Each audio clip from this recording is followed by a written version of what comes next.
Well, it's the 1970s and the peak of the grindhouse genre. Exploitation horror movies from this era were finally going mainstream, with the regulatory noose on language, lurid content, sexuality, and violence all being loosened. There was a growing appetite from the general public to watch something more edgy, and those bucolic movies of yesteryear with Lassie leading the gang on a little camping trip chock full of s'mores were rapidly becoming a thing of the past.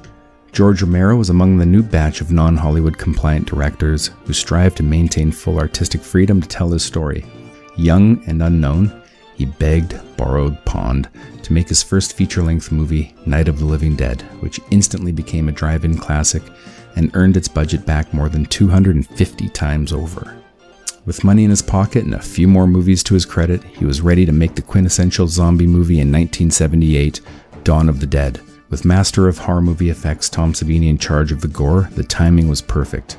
Filmed in Monroeville Mall in suburban Pittsburgh, the film tells the story of 4 people who flee the inner city in a stolen helicopter at the outset of the zombie plague. The film is noted not only for its extreme gore and head explosions, but for the often overlooked character study into a group of people bound together by circumstances and their attempts at normalcy when not battling flesh-eating undeads. I always thought of it as a vague and loose retelling of the Donner Party story.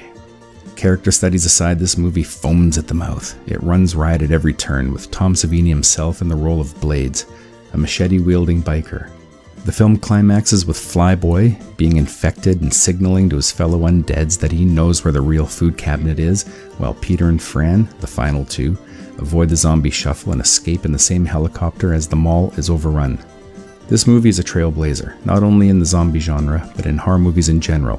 Many that followed were faint copies at best, pale and flaccid in their attempts to seek originality, and all of them bowing to the genius that is George Romero and Dawn of the Dead 78.